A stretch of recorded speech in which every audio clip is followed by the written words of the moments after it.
Nagpapadayon iton Agri-Fisheries Fair 2026 nga ginabrihan kakulo Hunyo 15 Hahamurawon Park din Hihaborongan. Kaparte ini iton mga aktibidad para iton ika-19 nga charter anniversary hiton Borongan City. Mga lokal nga nagpapakabuhi ika nga iba-iba nga mga barangays ito na partisipar, kaupod naman in mga benepisyaryo hiton kanan syudad programa nga dukwag agrikultura.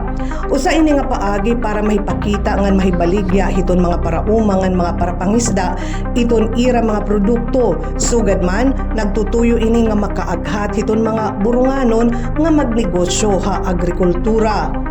Ito na Agri Fair in Abriti kang kakulop nga dahiton Biyernes, Hunyo 19, alas 9 hiton aga nga dahiton alas 5 hiton kulop.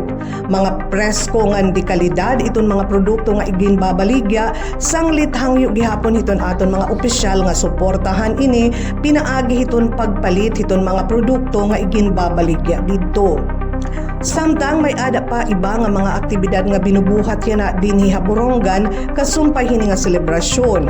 Nagpapadayon iton mga laro ng lahi dida iniha plaza, samtang buwas damo gihapon nga mga magtiayon iton magpapakasal dida hiton kasalang bayan nga bubuhaton dito hiton Hibakong Sea of Clouds.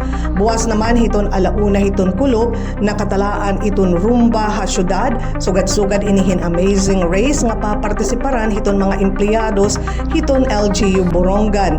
Bubuhaton ini dida gihapon ha plaza. Hunyo 20 naman iton Charter Day ngan pira hiton mga highlights amo iton selebrasyon hiton Santos nga misa, sugad man iton Pasidungog 2026. Bubuhaton gihapon in serbisyo caravan kundiin makakatagamtam hin magkaiba-iba nga mga serbisyo iton mga taga Borongan.